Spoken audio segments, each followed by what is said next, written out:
ಇವತ್ತು ಪೂಜಾ room ಟೈಲ್ಸ್‌ನ clean ಮಾಡ್ಕೊಳ್ತಾ ಇದ್ದೀನಿ. ವಾಲ್‌ನ ಕ್ಲೀನ್ ಮಾಡ್ಕೊಳ್ಳೋಕ್ಕೆ ನಿಮ್ಗೊಂದು ಟಿಪ್ಸ್ ಹೇಳ್ಕೊಡ್ತೀನಿ.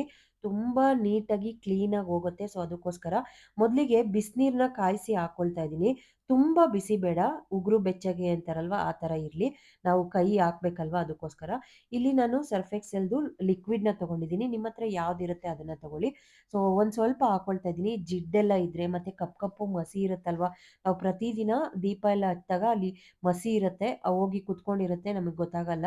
ಆಮೇಲೆ ಇದಕ್ಕೆ ಒಂದು ಅರ್ಧ ಟೀ ಸ್ಪೂನಷ್ಟು ಸೋಡಾ ಪುಡಿ, ಅಡಿಗೆ ಸೋಡಾನ ಯೂಸ್ ಮಾಡ್ತಾ ಇದ್ದೀನಿ. ಚೆನ್ನಾಗಿ ಎರಡು ಮಿಕ್ಸ್ ಮಾಡ್ಕೊಳ್ಳೋಣ.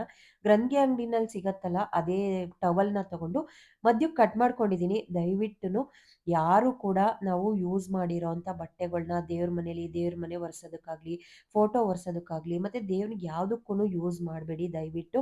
ಈ ಥರ ಕಾಟನ್ ಬಟ್ಟೆ ಸಿಗತ್ತಲ್ವಾ, ಇಲ್ಲಾಂದ್ರೆ ಅದಕ್ಕೆ ಅಂತಾನೆ ಸಪ್ರೇಟಾಗಿ ಒಂದು ಟವಲ್ ಏನಾದರೂ ತಂದು ಕೂಡ ಯೂಸ್ ಮಾಡ್ಕೊಳ್ಬೋದು. ನೋಡಿ ನಾನಿಲ್ಲಿ ಟೈಲ್ಸ್‌ನ, ಆ ಕಾಟನ್ ಟವಲ್‌ನ ಹಿಂಡ್ಕೊಂಡು ತೋರಿಸ್ತಾ ಇದ್ದೀನಿ.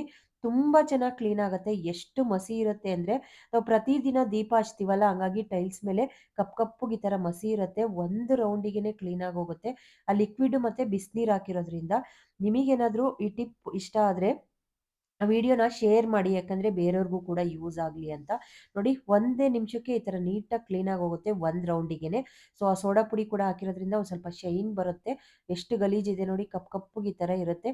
ನಾನು ಒಂದು ರೌಂಡು ಒರೆಸ್ಕೊಂಡು ನೀಟಾಗಿ ಆ ಬಟ್ಟೆನ ಅದ್ದಿ ಕಾಟನ್ ಬಟ್ಟೆನೇ ತಗೊಳ್ಳಿ, ಬೇರೆ ಬಟ್ಟೆ ಆದರೆ ಚೆನ್ನಾಗಿ ಅನ್ಸಲ್ಲ. ಸೊ, ನಾನು ಸ್ವಲ್ಪ ಮನೆ ಸೀಲಿಂಗ್ ಎಲ್ಲ ಒಂದೇ ದಿನ, ಅಂದರೆ ಇಡೀ ದೇವ್ರ ಮನೆದೆಲ್ಲ ಆಚೆ ತೆಗೆದ್ಬಿಡ್ತೀನಿ. ಫೋಟೋ ಮಾತ್ರ ತೆಗಿಯೋಕ್ಕಾಗಲ್ಲ, ಯಾಕೆಂದರೆ ಮೆಜರ್ಮೆಂಟ್ ಕೊಟ್ಟು ನಾವು ಫೋಟೋನ ಮಾಡಿಸಿರೋದ್ರಿಂದ ಹೊರಗಡೆ ತೆಗಿಯೋದಕ್ಕಾಗಲ್ಲ. ಸ್ವಲ್ಪ ವೆಯ್ಟು ಇರುತ್ತೆ. ಹಾಗಾಗಿ ಸೀಲಿಂಗು, ಗೋಡೆ ಎಲ್ಲದನ್ನೂ ಒರೆಸ್ಕೊಂಡು ಬಂದೆ ಇವತ್ತು. ಸೊ, ನಾನು ಯೂಶುವಲಿ ಈ ಥರ ತಿಂಗ್ಳಿಗೆ ಒಂದ್ಸತಿ ಪೂರ್ತಿ ನೀಟಾಗಿ ಡೀಪ್ ಕ್ಲೀನ್ ಮಾಡ್ಕೊಂಡ್ಬಿಡ್ತೀನಿ. ಅವಾಗ ನನ್ಗೆ ಈಸಿ ಆಗತ್ತೆ. ಮಂತ್ಲಿ ಒನ್ಸ್ ಈ ಥರ ಮಾಡ್ಕೊಳ್ತೀನಿ. ಒಂದು ಟಿಶ್ಯೂ ಪೇಪರ್ ತೊಗೊಂಡಿದ್ದೀನಿ. ಇದಕ್ಕೆ ವಿಭೂತಿನ ಪುಡಿ ಮಾಡಿ ಹಾಕೊಳ್ತಾ ಇದ್ದೀನಿ. ನೋಡಿ ಈ ಥರ ಮುರಿದೋಗಿರೋ ವಿಭೂತಿನ ಯಾವುದೇ ಕಾರಣಕ್ಕೂ ಪೂಜೆ ಮಾಡಬೇಡಿ. ಹಾಗಂತ ಮುರಿದೋಯ್ತು ವಿಭೂತಿ ಗಟ್ಟಿ ಅಂತ ಬಿಸಾಕ್ಬೇಡಿ. ತುಂಬ ಯೂಸ್ ಆಗುತ್ತೆ ವಿಭೂತಿ ಗಟ್ಟಿ. ಇದನ್ನ ಚೆನ್ನಾಗಿ ಪುಡಿ ಮಾಡ್ಕೊಂಡಿದ್ದಾದ್ಮೇಲೆ ಟಿಶ್ಯೂ ಪೇಪರ್‌ಗೆ ಹಾಕೊಂಡು, ನಿಮ್ಮನೆ ದೇವ್ರ ಮನೆ ಏನಾದರೂ ಈ ಥರ ಗ್ಲಾಸು, ಡೋರು, ಮತ್ತೆ ನೀವು ಗ್ಲಾಸ್‌ದು ಯಾವ್ದಾರಲ್ಲಿ ಫೋಟೋ ಕೂಡ ನೀಟಾಗಿ ಕ್ಲೀನ್ ಮಾಡ್ಕೊಳ್ಬೋದು ಈ ವಿಭೂತಿಯಿಂದ. ತುಂಬ ಚೆನ್ನಾಗಿ ಕ್ಲೀನ್ ಆಗತ್ತೆ. ಮತ್ತೆ ಬರೆ ಥರ ನಾವಿವಾಗ ಸ್ಪ್ರೇ ಎಲ್ಲ ಹಾಕೊಂಡು ಬಟ್ಟೆನೆಲ್ಲ ಒರೆಸ್ಕೊಳ್ತೀವಲ್ವಾ, ಅವಾಗ ಒಂದೊಂದ್ಸತಿ ನೋಡಿ ಬರೆ ಥರ ಆಗಿರುತ್ತೆ. ಆದರೆ ವಿಭೂತಿ ಹಾಕಿ ಈ ಥರ ನ್ಯೂಸ್ ಪೇಪರಲ್ಲಿ ಒರೆಸ್ಕೊಳ್ಳಿ, ಎಷ್ಟು ಚೆನ್ನಾಗಿ ಕ್ಲೀನ್ ಆಗುತ್ತೆ ಗೊತ್ತಾ? ಮತ್ತೆ ಪಳಪಳ ಅಂತ ಇರುತ್ತೆ. ಒಂದೇ ಒಂದು ಡಾಟ್ಸು ಬರಲ್ಲ. ಒಂದೇ ಒಂದು ಈ ಥರ ಏನಂತಾರೆ, ಅದು ಬರೆ ಥರ ಅನ್ಸುತ್ತಲ್ವಾ, ಅದು ಕೂಡ ಆಗೋದಿಲ್ಲ. ನೀಟಾಗಿ ಕ್ಲೀನ್ ಆಗುತ್ತೆ. ಇದನ್ನ ಟ್ರೈ ಮಾಡಿ ನೋಡಿ. ಹಾಗೇನೆ ವಿಭೂತಿ ಏನಾದರೂ ಮುರಿದೋದ್ರೆ ಅದನ್ನ ಮತ್ತೆ ಪೂಜೆ ಮಾಡಬೇಡಿ. ಬಿಸಾಕೋದಕ್ಕೆ ಹೋಗ್ಬೇಡಿ. ಅದನ್ನ ಸ್ಟೋರ್ ಮಾಡಿ ಇಟ್ಕೊಳ್ಳಿ. ಯೂಸ್ ಆಗತ್ತೆ. ದೇವ್ರ ಮನೇಲಿ ನಾವು ಫೋಟೋ ಆಗ್ಲಿ, ಮತ್ತೆ ವಿಗ್ರಹ ಆಗ್ಲಿ ನೆಲದ ಮೇಲೆ ಇಡಬಾರ್ದು. ಸ್ಲ್ಯಾಬ್ ಇದೆಯಲ್ಲ ಮೇಡಮ್ ಅಂತ ಕೇಳ್ಬೋದು. ಸ್ಲ್ಯಾಬ್ ಇದ್ರೂ ಕೂಡ ನಾವು ಒಂದು ಮಡಿ ಬಟ್ಟೆ, ಇಲ್ಲಾಂದ್ರೆ ಅದಕ್ಕೆ ಅಂತಾನೆ ಸಪ್ರೇಟ್ ಆಗಿ ಈ ತರ ಬ್ಲೌಸ್ ಪೀಸ್ಗಳೆಲ್ಲ ಇರುತ್ತಲ್ವಾ, ಅದನ್ನ ಇಟ್ಕೊಂಡ್ಬಿಡಿ. ಸೊ, ನನಗಿದು ಕುಂಕುಮಕ್ಕೆ ಅಂತ ಕೊಟ್ಟಿದ್ದು, ಅದನ್ನ ನಾನು 2 ಇಟ್ಕೊಂಡ್ಬಿಟ್ಟಿದ್ದೀನಿ. ಒಂದು ತೆಗೆದು ವಾಷಿಂಗ್ ಹಾಕ್ದಾಗ ಇನ್ನೊಂದನ್ನ ಹಾಸ್ಕೊಳ್ತೀನಿ. ಒಂದು ರೆಡ್ ಮತ್ತೆ ಒಂದು ಗ್ರೀನ್ ಕಲರ್ 2 ಬ್ಲೌಸ್ ಪೀಸ್‌ನ ತಂದು ಇಟ್ಕೊಂಡಿದ್ದೀನಿ. ಅದ್ರ ಮೇಲೇನೆ ಈ ಫೋಟೋನ ಇಟ್ಕೊಳ್ತೀನಿ. ತುಂಬ ಜನ ನಮ್ಮ ಫೋಟೋ ಫ್ರೇಮ್‌ನ ಕೇಳ್ತಾನೆ ಇರ್ತೀರಾ. ಆಕ್ಚುಲಿ ನಾನು ರಿಪ್ಲೈ ಕೂಡ ಮಾಡ್ತಾ ಇರ್ತೀನಿ. ನಾನಿದನ್ನ ಮೆಜರ್ಮೆಂಟ್ ಕೊಟ್ಟು ಮಾಡಿಸಿದ್ದು ಗೃಹಪ್ರವೇಶದ ಟೈಮಲ್ಲಿ. ಸೊ, ಇದೇ ಥರ ಬರಬೇಕು ಅಂತಾನೆ ಚಾಮುಂಡೇಶ್ವರಿ, ಲಕ್ಷ್ಮೀ, ಸರಸ್ವತಿ, ವಿಘ್ನೇಶ್ವರ ಮತ್ತೆ ಶಿವ, ಪಾರ್ವತಿ ಬರಬೇಕು. 5 ದೇವರುಗಳು ಒಟ್ಟಿಗೆ ಇರೋ ಥರ ಒಂದೇ ಫ್ರೇಮಲ್ಲಿ ಬರಬೇಕು ಅಂತ ಮೆಜರ್ಮೆಂಟ್ ಕೊಟ್ಟು ಮಾಡಿಸಿದ್ದು. ಉದ್ದ ಬಂದು 4.5 ಅಡಿ ಇದೆ. ಸೊ, ಈ ಥರ ಅಗಲ. ಅಂದ್ರೆ ಹೈಟ್ ಬಂದು 2 ಅಡಿ ಇದೆ. ತುಂಬ ವೆಯ್ಟ್ ಇದೆ. ಇದರಲ್ಲಿ ಕಲರು LED ಲೈಟ್‌ಗಳು ಕೂಡ ಇದೆ. ಹಾಗೇನೆ ಸಾಂಗ್ಸ್ ಕೂಡ ಬರುತ್ತೆ ಇದರಲ್ಲಿ. ಆ ಥರ ನಾನು ಸೆಟ್ ಮಾಡಿಸಿದ್ದು. ತುಂಬ ಚೆನ್ನಾಗಿ ಮಾಡಿಕೊಟ್ರು. ಆಮೇಲೆ ತುಂಬ ಭಾರ ಇರೋದ್ರಿಂದ ಹೊರ್ಗಡೆ ಎತ್ಕೊಳಕ್ಕಾಗಲ್ಲ. ನಾನು ಇಲ್ಲೇ ಕ್ಲೀನ್ ಮಾಡ್ಕೊಂಡ್ಬಿಡ್ತೀನಿ. ಸೊ, ಈ ಬಟ್ಟೆನ ಒಂದು ವಾಶ್‌ಗೆ ಹಾಕ್ದಾಗ ಇನ್ನೊಂದನ್ನ ನೀಟಾಗಿ ಎತ್ಕೊಳ್ತೀನಿ. ಆಮೇಲೆ ಇನ್ನೊಂದು, ಈ ಬಟ್ಟೆ ಹಾಸ್ಕೊಳ್ಳೋದ್ರಿಂದ ಇನ್ನೊಂದು ಅಡ್ವಾಂಟೇಜ್ ಏನಪ್ಪಾ ಅಂದ್ರೆ, ಏನಾದರೂ ಕುಂಕುಮ, ಎಣ್ಣೆ, ಬತ್ತಿ ನಾವು ಇವಾಗೆಲ್ಲ, ಆಮೇಲೆ ಅರಿಶಿನ ಎಲ್ಲ ಬಿದ್ದಾಗ ಟೈಲ್ಸ್ ಮೇಲೆಲ್ಲ ಹಾಗೇ ಇರುತ್ತಲ್ವಾ, ಈ ಥರ ಹಾಸೋದ್ರಿಂದ ಬಟ್ಟೆ ಮೇಲೆ ಬಿದ್ದರೆ ನಾವು ಎತ್ಬಿಟ್ಟು ನೀಟಾಗಿ ವಾಶ್ ಮಾಡಿ ಬೇರೆ ಬಟ್ಟೆನ ಹಾಕೊಳ್ಬೋದಲ್ವಾ. ಸೊ, ಹಾಗಾಗಿ ನಾನು ಇದನ್ನ ಸಪ್ರೇಟಾಗಿ ದೇವ್ರ ಮನೆಗೆ ಅಂತಾನೆ ಇಟ್ಬಿಟ್ಟಿದ್ದೀನಿ. ನೀವು ಅಷ್ಟೇನೆ, ನಿಮಗೆ ಯಾರಾದರೂ ಗಿಫ್ಟ್ ಕೊಟ್ಟಿರ್ತಾರಲ್ವಾ ಈ ಕುಂಕುಮಕ್ಕೆ ಹೋದಾಗೆಲ್ಲ ಮಡೀದು, ಸೊ, ಹೊಸದಾಗಿ ತಂದಿರೋ ಬಟ್ಟೆನ, ಯೂಸ್ ಮಾಡಿರೋದಲ್ಲ, ಹೊಸದಾಗಿ ತಂದಿರೋ ಬ್ಲೌಸ್ ಪೀಸ್ ಎಲ್ಲ ಇರುತ್ತಲ್ಲ, ಅದನ್ನ ಬೇಕಾದ್ರೆ ನೀವು ಯೂಸ್ ಮಾಡ್ಕೊಳ್ಬೋದು ಈ ಥರ ಹಾಸ್ಕೊಳ್ಳೋದಕ್ಕೆ. ಪ್ರತಿ ಸತಿ ದೇವ್ರ ಮನೆನ ಡೀಪ್ ಕ್ಲೀನ್ ಮಾಡಿದಾಗ ನಾವು ಗೆಜ್ಜೆ ವಸ್ತ್ರ ಕೂಡ ತೆಗೆದು ಹೊಸದಾಗಿ ಹಾಕೊಳ್ತೀನಿ. ಪುಣ್ಯ ಫಲ ಸಿಗಬೇಕು ಅಂದರೆ ದೇವರಿಗೆ ನಾವು ಯಾವಾಗ್ಲೂ ಗೆಜ್ಜೆ ವಸ್ತ್ರ ಮನೆಯಲ್ಲಾಗಿರ್ಬೋದು, ವಿಗ್ರಹ ಆಗಿರ್ಬೋದು, ಫೋಟೋ ಆಗಿರ್ಬೋದು, ಗೆಜ್ಜೆ ವಸ್ತ್ರ ಹಾಕೋದ್ರಿಂದ ಪುಣ್ಯ ಫಲ ಸಿಗತ್ತಂತೆ. ಹಾಗೇನೆ ನಾನಿಲ್ಲಿ ಒಂದೇ ಮೆಜರ್ಮೆಂಟಲ್ಲಿ ಗೆಜ್ಜೆ ವಸ್ತ್ರನ ಹಾಕೊಳ್ತೀನಿ. ಸೊ ಒಂದು ಮೇಲೆ ಒಂದು ಕೆಳಗೆ ಹಾಕೊಳ್ಬಾರ್ದು. ಈಗ ಒಂದೇ ಲೆವೆಲಲ್ಲಿ ಇರಬೇಕು.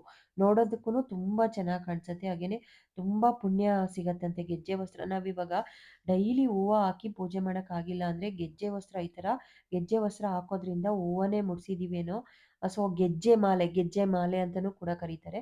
ಸೊ ಹಾಗಾಗಿ ತುಂಬ ಒಳ್ಳೆಯದು ಗೆಜ್ಜೆ ವಸ್ತ್ರ ಹಾಕೋದ್ರಿಂದ. ಯೂಶಲಿ ನನ್ಗೆ ಯಾವಾಗ್ಲೂ ಚೇಂಜ್ ಮಾಡ್ತಾ ಇರ್ತೀನಿ. ನಾನು ಡೀಪ್ ಕ್ಲೀನ್ ಮಾಡಿ ಫೋಟೋ ಎಲ್ಲ ಒರೆಸ್ಕೊಂಡು ಆದಮೇಲೆ ಹೊಸದಾಗಿ ಗೆಜ್ಜೆ ಬತ್ತಿನ ತಂದಿರ್ತೀನಲ್ವ ಅದನ್ನು ಈ ಥರ ಮೆಜರ್ಮೆಂಟ್ ನೋಡಿಕೊಂಡು ಹಾಕೊಳ್ತೀನಿ. ಇನ್ನೊಂದೇನಪ್ಪ ಅಂದರೆ ನಾನಿಲ್ಲಿ ಗೆಜ್ಜೆ ವಸ್ತ್ರನ ಹಾಕೋದಕ್ಕೆ ಒಂದು ಸ್ವಲ್ಪ ಗಂಧ, ಅರಿಶಿಣನ ಹಾಕಿ ಚೆನ್ನಾಗಿ ಮಿಕ್ಸ್ ಮಾಡಿಕೊಂಡು ನೀರಾಕಿ ಇಟ್ಕೊಳ್ತೀನಿ. ಈ ಥರ ಮಾಡೋದ್ರಿಂದ ನಾವು 1 ತಿಂಗಳು ತನಕನೂ ನೀವೇ ತೆಗಿಯೋ ತನಕನೂ ಅದು ಬಿಚ್ಚೋಗೋದಿಲ್ಲ. ಒಂದೊಂದು ಟೈಮ್ ಏನಾದ್ರು ಬರೀ ನೀವು ಅರಿಶಿಣ ಪುಡಿ ಹಾಕಿ ಹಾಗೇನೆ ಅಂಟಿಸಿದ್ರೆ ಅದು ನೆಕ್ಸ್ಟ್ ಡೇಗೆನೆ ಅದು ಬಿಚ್ಕೊಂಡು ಬಿದ್ದಿರುತ್ತೆ. ನಮ್ಮನೇಲಂತೂ ನಾನು ಅಂಟಿಸಿದ್ರೆ ಲಾಸ್ಟಲ್ಲಿ ನಾನೇ ತೆಗಿಯೋ ತನಕನೂ ಒಂದಿನನೂ ಬಿಚ್ಕೊಂಡು ಹೋಗಿರೋದಿಲ್ಲ. ಅಷ್ಟು ನೀಟಾಗಿರುತ್ತೆ. ಮತ್ತು ಒಂದೇ ಲೆವೆಲಲ್ಲಿ ಹಾಕೋದ್ರಿಂದ ತುಂಬ ಚೆನ್ನಾಗಿ ಕಾಣಿಸುತ್ತೆ ಫೋಟೋಗೆ. ನೀವು ಫೋಟೋಗೆ, ವಿಗ್ರಹಕ್ಕೆ ಎಲ್ಲದಕ್ಕೂ ಹಾಕೊಳ್ಬೋದು. ಲಕ್ಷ್ಮಿಗಂತೂ ತುಂಬ ಪ್ರಿಯವಾಗಿರುವಂಥದ್ದು ಗೆಜ್ಜೆ ವಸ್ತ್ರ. ಸೊ ಹಾಗಾಗಿ ನಾನು ಎಲ್ಲ ದೇವ್ರ ಫೋಟೋಗೂ ಹಾಕ್ತೀನಿ. ಗೆಜ್ಜೆ ವಸ್ತ್ರ ಎಲ್ಲ ಹಾಕಿದ್ಮೇಲೆ ಫೋಟೋಗೆ ಕುಂಕುಮನ ಬೆರಳಲ್ಲೂ ಇಡ್ಬೋದು. ಬಟ್ ಈ ಥರ ರೌಂಡ್ ಶೇಪಲ್ಲಿ ಇಡಬೇಕು ಅಂತ ನಾನು ಕಿವಿಗಾಕೋ ಬಡ್ಸು ಹೊಸಾದ್ ತೊಗೊಳ್ಬೇಕು. ತೊಗೊಂಡು ಒಂದು ಕಡೆ ಗಂಧ, ಇನ್ನೊಂದು ಕಡೆ ಕುಂಕುಮ ಎರಡನ್ನೂ ನೋಡಿ ಈ ಥರ ಇಡೋದ್ರಿಂದ ನೀಟಾಗಿ ಒಂದೇ ರೌಂಡ್ ಶೇಪಲ್ಲಿ ಇಡ್ಬೋದು. ಹಾಗಾಗಿ ಇದನ್ನು ಯೂಸ್ ಮಾಡ್ತಾ ಇದ್ದೀನಿ. ಪೂಜೆ ಪಾತ್ರೆ ತೊಳೆಯುವಾಗ ಸಬೀನಾ ಮತ್ತು ಕೋಲ್ಗೇಟ್ ಪೌಡರ್‌ನ ಎರಡನ್ನೂ ಮಿಕ್ಸ್ ಮಾಡಿ ಇಟ್ಕೊಂಬಿಡಿ. ಸೊ ಫಸ್ಟ್ ತಂದಿದ ತಕ್ಷಣನೇ 2 ಮಿಕ್ಸ್ ಮಾಡಿ ಇಟ್ಕೊಂಡು ಒಂದು ಸ್ವಲ್ಪ ಪ್ಲೇಟಿಗೆ ಹಾಕ್ಕೊಂಡು ನೀವು ತೊಳೆಯುವಾಗೆಲ್ಲ ಹಿತ್ತಾಳೆ ಆಗಿರಲಿ, ತಾಮ್ರ ಆಗಿರಲಿ, ಆಮೇಲೆ ಬೆಳ್ಳಿದಾಗಿರಲಿ ಯಾವುದಾದ್ರೂ ಅಷ್ಟೇ 1 ಸ್ಪೂನಷ್ಟು ಹಾಕ್ಕೊಂಡು ನೀಟಾಗಿ ವಾಶ್ ಮಾಡ್ಕೊಳ್ಳಿ. ಎಷ್ಟು ಚೆನ್ನಾಗಿ ಕ್ಲೀನ್ ಆಗುತ್ತೆ ಅಂದರೆ ಸೊ ಬೇರೆ ಏನು ಯೂಸ್ ಮಾಡೋದು ಬೇಡ. ಆಮೇಲೆ ಈ ಸ್ಕ್ರಬ್ಬರ್ ಆಗಿರ್ಬೋದು ಮತ್ತು ಗ್ರೀನ್ ಸ್ಕ್ರಬ್ಬರು ಈ ಥರ ನಾರೆಲ್ಲ ಯೂಸ್ ಮಾಡಬೇಡಿ. ಬಿಳಿ ಬಟ್ಟೆ ತೊಗೊಳ್ಳಿ. ಕಾಟನ್ ಬಟ್ಟೆ ತೊಗೊಂಡು ಇದನ್ನು ಕ್ಲೀನ್ ಮಾಡ್ಕೊಳ್ಳಿ. ತುಂಬ ಚೆನ್ನಾಗಿ ನೀಟಾಗತ್ತೆ. ನಾನು ಯೂಶುವಲಿ ಇದೇ ಥರ ಮಾಡ್ಕೊಳ್ಳೋದು. ಎಷ್ಟು ಚೆನ್ನಾಗಿ ಆಮೇಲೆ ಬೇಗನೂ ಕ್ಲೀನ್ ಆಗುತ್ತೆ. ಕೋಲ್ಗೇಟು ಮತ್ತು ಸಬೀನಾ ಎರಡನ್ನೂ ಮಿಕ್ಸ್ ಮಾಡಿ ಒಂದ್ಸತಿ ತೊಳೆದು ನೋಡಿ ನೀವೇನೇ ಕಮೆಂಟ್ ಮಾಡ್ತೀರಾ ಬಂದು. ಎಷ್ಟು ನೀಟಾಗಿ ಹೋಗುತ್ತೆ ಅಂದರೆ ಎಂಥ ಗಲೀಜಿದ್ರೂ ಬೇಗ ಕ್ಲೀನ್ ಆಗತ್ತೆ. ಈ ಬಾಟಲ್ ಬಂದು ಕಂಫರ್ಟ್‌ದು. ಅದು ಕಂಫರ್ಟ್ ಖಾಲಿ ಆದ್ಮೇಲೆ ನನ್ಗೆ ಎಸೆಯೋದಕ್ಕೆ ಇಷ್ಟ ಆಗಿಲ್ಲ. ಚೆನ್ನಾಗಿದೆ ಅಂತ ಅದನ್ನ ಇಟ್ಕೊಂಡಿದ್ದೀನಿ.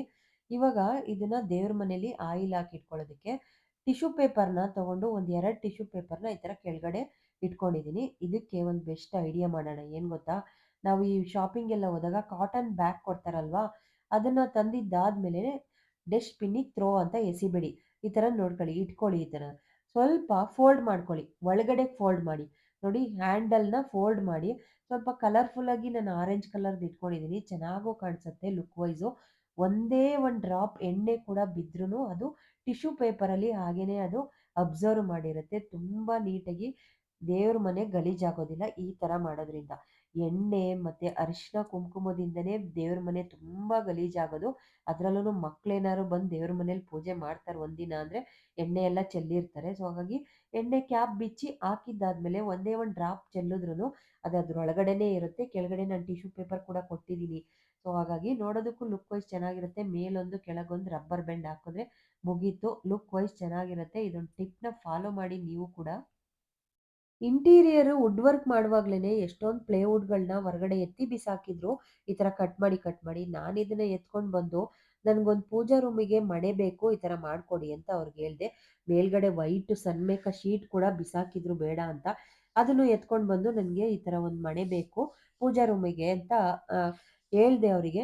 ಬಟ್ ನನಗೆ ಆ ಡೋರ್ ಹಿಂದೆಗಡೆ ಎಷ್ಟು ಮೆಜರ್ಮೆಂಟ್ ಇದೆಯೋ ಅಷ್ಟೇ ಕರೆಕ್ಟಾಗಿ ಅಳತೆ ಮಾಡಿ ನನಗೆ ವಿಸಿಬಲ್ ಆಗಬಾರ್ದು ಹೊರ್ಗಡೆ ಆ ಡೋರ್ ಹಿಂದಕ್ಕೆ ಅಂತ ಅದನ್ನು ಮಾಡಿಕೊಟ್ರು. ತುಂಬ ಯೂಸ್ ಆಗ್ತಾ ಇದೆ ಇವಾಗ.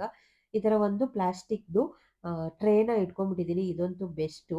ಇದ್ರೊಳಗಡೆ ನ್ಯೂಸ್ ಪೇಪರ್ ಹಾಕಿದ್ರೆ ಇದ್ರ ಒಳಗಡೆ ನಾನಿವಾಗ ಆಯಿಲ್ ಪಾಟ್‌ಗಳು, ನಾನು ದೇವ್ರ ಮನೆಗೆ ಯೂಸ್ ಮಾಡೋವಂಥ ಪ್ರತಿಯೊಂದೂ ಇದು ನನಗೆ ಒಂದೇ ಕಡೆ ಇರುತ್ತೆ. ಇವಾಗ ಗಂಧದ ಕಡ್ಡಿ ಆಗಿರ್ಬೋದು, ಎಲ್ಲದು ನನಗೆ ಕೈಗೆ ಬೇಗ ಸಿಗತ್ತೆ. ಮತ್ತು ಒಂದೇ ಇದ್ರೊಳಗೆ ಇಟ್ಕೊಂಡಿರೋದ್ರಿಂದ ಗಲೀಜೆಲ್ಲ ಬೇರೆ ಬೇರೆ ಕಡೆ ಆಗೋದಿಲ್ಲ. ಸೊ ಏನಾದ್ರು ಆಯಿಲ್ ಹಾಕಿ ಒಂದೇ ಕಡೆ ಅನೀತಾ ಇರುತ್ತೆ, ಅದು ಚೆಲ್ಲಿರುತ್ತೆ ಬೇರೆ ಕಡೆ ಇಡೋದಕ್ಕಿಂತ ಇದು ನನಗೆ ಬೆಸ್ಟ್ ಅಂತ ಅನ್ಸುತ್ತೆ. ಹಾಗಾಗಿ ಈ ಮಣೆ ಮೇಲೆ ನೀಟಾಗಿ ಜೋಡಿಸ್ಕೊಳ್ತೀನಿ. ಇವಾಗ ದೀಪ, ತುಪ್ಪದ ಬತ್ತಿ ಆಗಿರ್ಬೋದು, ಹಾಗೇನೇ ರಾಯರಿಗೆ ಇಡೋವಂಥ ಅಕ್ಷತೆ ಆಗಿರ್ಬೋದು. ಆಮೇಲೆ ಇನ್ನೊಂದೇನಪ್ಪ ಅಂದರೆ ವಿಭೂತಿನ ನಾನು ಅವಾಗಲೇ ಹೇಳ್ದಂಗೆ ವಿಭೂತಿ ಒಡೆದೋದ್ಮೇಲೆ ನಾವು ಪೂಜೆ ಮಾಡಬಾರ್ದು. ಹಾಗಂತ ಪೂಜೆ ಮಾಡಲ್ಲ ಅಂತ ಅದನ್ನ ಎತ್ತಿ ಬಿಸಾಕೋದಕ್ಕೆ ಹೋಗ್ಬೇಡಿ.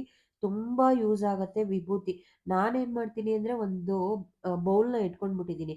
ಅದ್ರೊಳಗಡೆ ವಿಭೂತಿ ಒಡೆದೋಗಿದ್ದೆಲ್ಲದನ್ನು ಇದರಲ್ಲಿ ಪುಡಿ ಮಾಡಿ ಇಟ್ಕೊಂಡಿದ್ದೀನಿ. ಮಕ್ಕಳು ಹಣೆಗೂ ಕೂಡ ಇಟ್ಕೊಳ್ತಾರೆ. ಆಮೇಲೆ ಇದನ್ನ ನಾನು ದೇವ್ರದ್ದು ಫೋಟೋ ಒರ್ಸಕ್ಕೆ ಮತ್ತೆ ಗಾಜಿಂದು ಡೋರ್ ಎಲ್ಲ ಒರ್ಸೋದಕ್ಕೆ ಯೂಸ್ ಮಾಡ್ಕೊಳ್ತೀನಿ. ಹಾಗೇನೇ ಮ್ಯಾಚ್ ಬಾಕ್ಸು ನಂದು ಏನಿರುತ್ತೆ ಎಲ್ಲ ಐಟಮು ಒಂದೇ ಕಡೆ ಇಟ್ಕೊಳ್ತೀನಿ. ಬೇಕು ಅಂದಾಗ ನನಗೆ ಪಟ್ ಅಂತ ಸಿಗತ್ತೆ. ಹಾಗೇನೇ ಇದು ಹೊರ್ಗಡೆ ಕಾಣಿಸೋದಿಲ್ಲ ಡೋರ್ ಹಿಂದೆ ಆಗಿರೋದ್ರಿಂದ ತುಂಬಾ ಯೂಸ್ ಆಗತ್ತೆ ಇದು. ಕೆಲವೊಮ್ಮೆ ದೀಪದಲ್ಲಿ ಅರ್ಧರ್ಧ ಎಣ್ಣೆ ಹಾಗೆ ಉಳ್ಕೊಂಡಿರುತ್ತೆ. ಸೊ ಎಣ್ಣೆ ಪೂರ್ತಿಯಾಗಿ ಖಾಲಿ ಆಗಿರೋದೇ ಇಲ್ಲ. ಆದ್ರೂನು ಮತ್ತೆ ಅದಕ್ಕೆ ಎಣ್ಣೆ ಹಾಕಿ ದೀಪ ಹಚ್ಚೋಕ್ಕಾಗಲ್ಲ. ಯಾಕೆಂದ್ರೆ ದೀಪನ ತೊಳಿಬೇಕಾಗಿರುತ್ತೆ. ಅಂಥ ಟೈಮಲ್ಲಿ ಎಣ್ಣೆ ಚೆಲ್ಲೋದಕ್ಕೂನು ಮನ್ಸಿರೋದಿಲ್ಲ. ಅವಾಗ ಏನ್ ಮಾಡ್ಬೇಕು ಗೊತ್ತಾ? 2 ದೀಪದ ಎಣ್ಣೆನ ಒಂದೇ ಮಣ್ಣಿನ ದೀಪಕ್ಕೆ ಹಾಕೊಳ್ತಾ ಇದ್ದೀನಿ ಇಲ್ಲಿ. ಇದಕ್ಕೆ ಒಂದ್ ಸ್ವಲ್ಪ ಕರ್ಪೂರ ಹಾಕಿದ್ರೆ ಸಾಕು ನಿಧಾನವಾಗಿ ತುಂಬಾ ಚೆನ್ನಾಗಿ ಉರಿಯುತ್ತೆ. ಸೊ ಕರ್ಪೂರದ ಸ್ಮೆಲ್ ಕೂಡ ಅರೋಮ ತುಂಬಾ ಚೆನ್ನಾಗಿ ಬರುತ್ತೆ. ಹಾಗಂತ ಇದನ್ನ ಚೆಲ್ಲೋದಕ್ಕಿನ್ನ ಎಣ್ಣೆನ 2 ದೀಪದ ಹಾಕಿ ಒಂದೇ ಒಂದು ಕರ್ಪೂರ ಹಾಕಿ ನಾನಿಲ್ಲಿ ದೇವ್ರ ಮನೆ ಹೊಸ್ದಲ್ಲಿ ಸಂಜೆ ಹೊತ್ತು ಈ ಥರ ಹಚ್ಚಿಟ್ರೆ ಸಾಕು. ನಿಧಾನವಾಗಿ ಉರಿತಾ ಇರುತ್ತೆ. ಹಾಗೇನೇ ಕರ್ಪೂರ ಹಾಕೋದ್ರಿಂದ ಪೂರ್ತಿಯಾಗಿ ಕಂಪ್ಲೀಟಾಗಿ ಎಣ್ಣೆ ಉರಿಯುತ್ತೆ. ದೀಪ ಹೋಗೋದು ಇಲ್ಲ. ತುಂಬ ನಿಧಾನವಾಗಿ ಉರಿಯುತ್ತೆ. ತೆಂಗಿನಕಾಯಿ ಕಳಸ ಇಡೋರ್ಗೆ ಬೇಸಿಗೆ ಬಂತು ಅಂದ್ರೆ ಟೆನ್ಷನ್ನು ಏನಪ್ಪಾ ಅಂದ್ರೆ ಕಾಯಿ ಬಿಟ್ಬಿಡುತ್ತೆ ಬೇಗ ಅಂತ. ಅದಕ್ಕೇನೆ ಕಾಯಿ ಸುಲಿಯುವಾಗ್ಲೇನೆ ನೋಡಿ ಈ ತರ ಮೂತಿ ನೀರ್ ಒಳಗಡೆ ಇರ್ಬೇಕದು. ಆ ನೀರ್ ಒಳಗಡೆ ತಾಕ್ತಾ ಇದ್ರೆ ಕಾಯಿ ಯಾವುದೇ ಕಾರಣಕ್ಕೂ ಬಿಡೋದಿಲ್ಲ.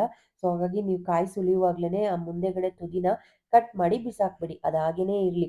ಆ ಚೊಂಬೊಳಗಡೆ ನೀರು ತಾಕ್ತಾ ಇರ್ಬೇಕು. ಆ ತುದಿಗೆ ಕಾಯಿಗೆ ನೀರು ತಾಕ್ತಾ ಇದ್ರೆ ಸೊ ಅದು ಯಾವುದೇ ಕಾರಣಕ್ಕೂ ಬಿಡೋದಿಲ್ಲ. ಆಮೇಲೆ ಸ್ವಲ್ಪ ಆ ಕಣ್ಣತ್ರ ನೀಟಾಗಿ ಅರಿಶಿಣನ ಪೂರ್ತಿಯಾಗೂ ಹಚ್ಕೊಳ್ಬೋದು. ಇಲ್ಲ ಅಂದರೂ ಇದಕ್ಕೆ ನೀಟಾಗಿ ಈ ಥರ ಹಚ್ಕೊಳ್ಳೋದ್ರಿಂದ ಅರಿಶಿಣ ಮತ್ತು ಕುಂಕುಮ ಇಡ್ತೀರಲ್ವಾ, ಅರಿಶಿಣನ ಇಡೋದ್ರಿಂದ ಆ ಕಾಯಿ ಕೂಡ ಬಿಡೋದಿಲ್ಲ. ಹಾಗೆಯೇ ಯಾವಾಗ್ಲೂ ಹಚ್ಚುವಾಗ ಇದು ಉಂಗುರದ ಬೆರಳು, ನಮ್ಮ ಉಂಗುರದ ಬೆರಳಿನಿಂದನೇ ತೆಂಗಿನಕಾಯಿಗೆ ಕುಂಕುಮನ ಇಡಬೇಕು. ಸೊ ಹಾಗಾಗಿ ಆ ಕಾಯಿ ನೋಡಿ, ಆ ಜುಟ್ಟು ನಾನು ತೋರಿಸ್ತಾ ಇದ್ದೀನಲ್ವಾ, ಕೆಳಗಡೆ ಇರೋ ಮೂತಿ ನೀರು ಒಳಗಡೆನೇ ಇರಬೇಕು. ಆ ನೀರು ಒಳಗಡೆ ಇದ್ರೆ ಮಾತ್ರ ಅದು ನಮಗೆ ಕಾಯಿ ಬಿಡಲ್ಲ. ಇಲ್ಲಾಂದ್ರೆ ಒಂದು ವಾರ ಆಗೋದ್ರೊಳಗೆ ಕಾಯಿ ಪೂರ್ತಿ ಬಿಟ್ಬಿಟ್ಟಿರುತ್ತೆ. ಪೂಜೆ ಮಾಡುವಾಗ ದೀಪಕ್ಕೆ ಎಣ್ಣೆ ಹಾಕ್ತೀವಲ್ವಾ, ಅವಾಗ ಹಾಕಿದ್ದಾದ್ಮೇಲೆ ಒಂದೊಂದು ಕರ್ಪೂರನ ಹಾಕೋದ್ರಿಂದ ದೀಪ ಯಾವಾಗ್ಲೂ ಅಷ್ಟೇ ನಿಧಾನವಾಗಿ ಸಂಪೂರ್ಣವಾಗಿ ಉರಿಯುತ್ತೆ. ಒಂಚೂರುನು ಎಣ್ಣೆ ಉಳಿಯೋದೇ ಇಲ್ಲ. ಆಮೇಲೆ ನಿಧಾನ ತುಂಬ ದೇವಸ್ಥಾನದಲ್ಲಿ ಇದೀವೇನೋ ಅನ್ನೋ ಥರ ಫೀಲ್ ಆಗುತ್ತೆ. ಇನ್ನೊಂದು ಜವೇದ್ ಪೌಡರ್ ಅಂತ ನಾನು ಯಾವಾಗಲೂ ಹೇಳ್ತಾ ಇರ್ತೀನಿ. ತುಂಬ ಒಳ್ಳೆಯದು. ಲಕ್ಷ್ಮಿಯನ್ನ ಆಕರ್ಷಣೆ ಮಾಡೋದಕ್ಕೆ ಒಂದು ಚಿಟಿಕೆಯೋ ಅಷ್ಟು ಸಾಕು. ತುಂಬ ಜಾಸ್ತಿನೂ ಬೇಡ. ₹35 ಅಷ್ಟೇನೆ ಇದು. ತಂದು ಇಟ್ಕೊಳ್ಳಿ. ಸ್ವಲ್ಪ ಹಾಕಿದ್ರೆ ತುಂಬಾನೇ ಒಳ್ಳೆಯದು. ಮತ್ತೆ ಘಮ್ ಅಂತ ಅರೋಮ ಕೂಡ ಬರುತ್ತೆ. ನಾವು ಯಾವಾಗ್ಲೂ ಎಲೆ ಅಡಿಕೆ ಇಡ್ತೀವಲ್ವಾ, ತಾಂಬೂಲ ಇಟ್ಟಾಗ ₹1 ಆದ್ರೂ ಕಾಯಿನ್‌ನ ಇಟ್ಟು ಪೂಜೆ ಮಾಡೋದ್ರಿಂದ ಲಕ್ಷ್ಮಿ ಸದಾ ಕಾಲ ನೆಲೆಸಿರ್ತಾರೆ ಮನೇಲಿ.